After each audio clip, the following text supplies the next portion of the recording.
religion, in the end they chose to abandon their religion. This is what they did. They abandoned their religion. And this is the crisis of the modern world.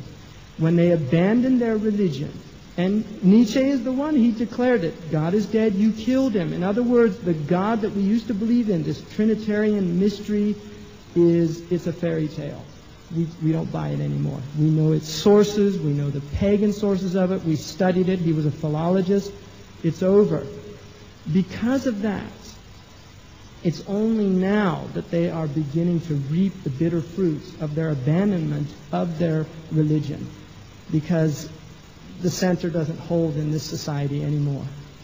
And this is where you've got the leveling, their nihilistic tendencies. It has become a world of the most base aspects of the human creature. The bestial nature is exalted. The angelic nature is denied. It is denied completely. Greed is good. Get what you can. Stab them in the back before they stab you in the back. There's a book, bestseller in America, Learning to Swim with Sharks. Right? In other words, how to become a shark. That's the real title that he doesn't want to say. Right? Because only sharks swim with sharks.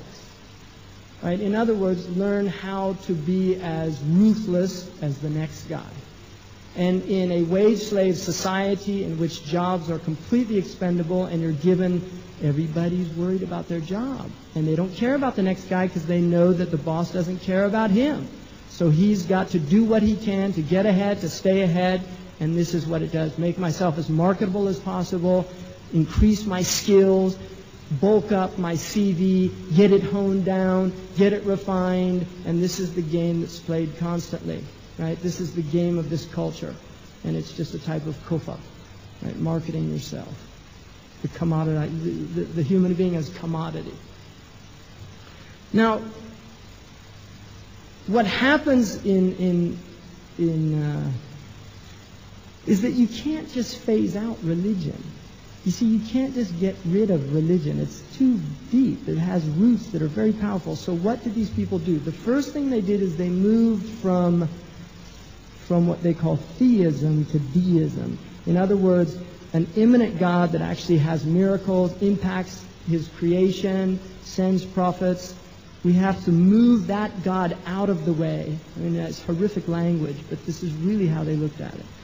And we'll replace him with another God, a distant deistic God, and who's a God of natural laws. And this is the Enlightenment period, where they begin to talk about these laws, and there's no miracles. And this is David Hume, the great, he's the big kafir of England. He's one of the big abalisa of this whole story. And he also borrowed heavily from the Muslims, interestingly enough, and again, removing it from its revelatory source. So, because he makes many, many very valid points. But he basically says, you cannot know things through human understanding. It's limited. All you can know is the world, but you can't know anything metaphysical. Everything that we explain must be explained through material causes. Well, the man who takes this up is Darwin. Darwin reads Hume, and Darwin realizes, how do we explain the origin of man if we remove God? Because every peoples before that has a supernatural explanation, something outside of nature. Whether it's a multi-God story, some creational myth, there's always a supernatural element. This didn't just appear out of nowhere. Well, Darwin says, how do I explain the origin of species without bringing God into it?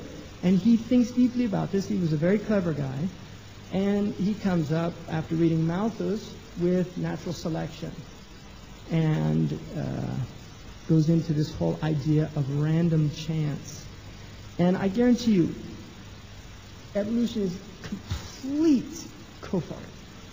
And if you believe in evolution, you have been duped and fooled. Really, duped and fooled. We do not believe in evolution. Absolutely not. And if you understand it, as the biologists do, and you still say that you believe in it, really it's like a hukm of ridda, because Allah does not, there's no chance in Allah's creation. Right? There's no random chance happening. You know, there's not mistakes made over and over again until it suddenly gets it right. Right? And then that gene is transmitted. And really, it's against the teaching of Islam. Which does not mean there's not microevolution and things, but the macroevolution is a story, it's a narrative. It is a narrative that explains the origin of man without any recourse to the divine. That's all it is. And if you believe it, you have to recognize the religious nature of the belief in that narrative. And again, it's taqleed, it's just blind imitation because most people are not biologists. Most people have not studied it. They're just taking for granted, oh, it must be true because he got a PhD from Harvard. Really, Harvard is like al-Bukhari used to be with the Muslims. Right? That's what they used to say. It's in Sahih al-Bukhari. Now they say, I heard it from a doctor from Harvard. And read what's going on in evolution. Read Darwin's Black Box.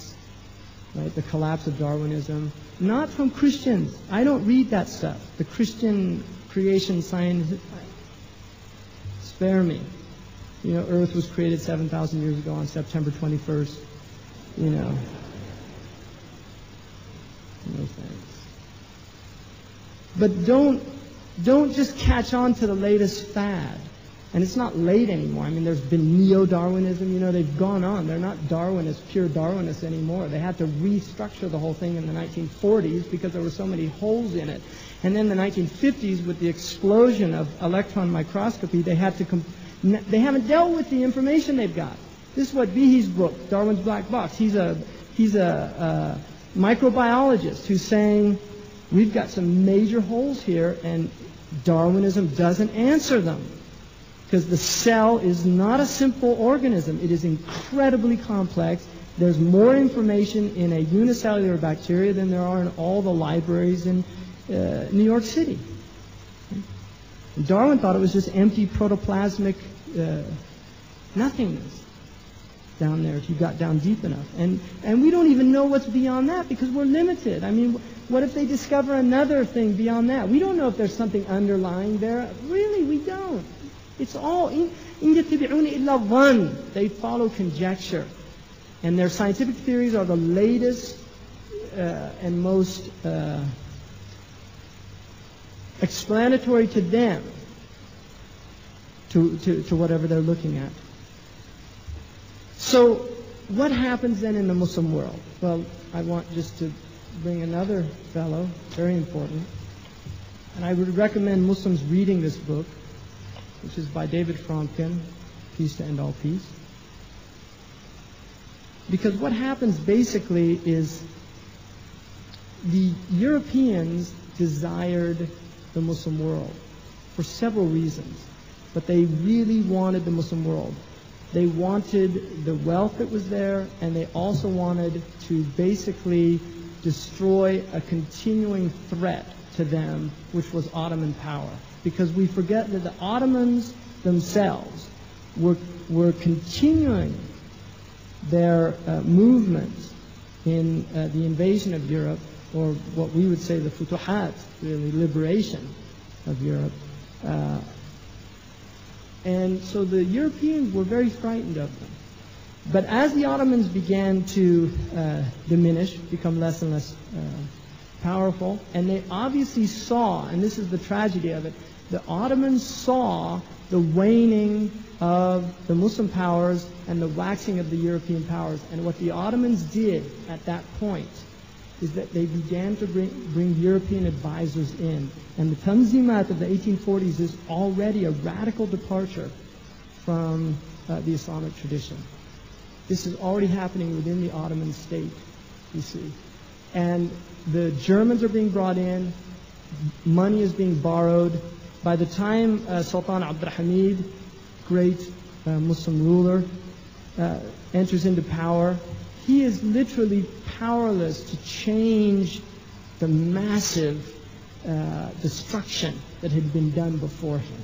And this is a good sign of a just ruler who can come into power, but because there's so much corruptive or corrosion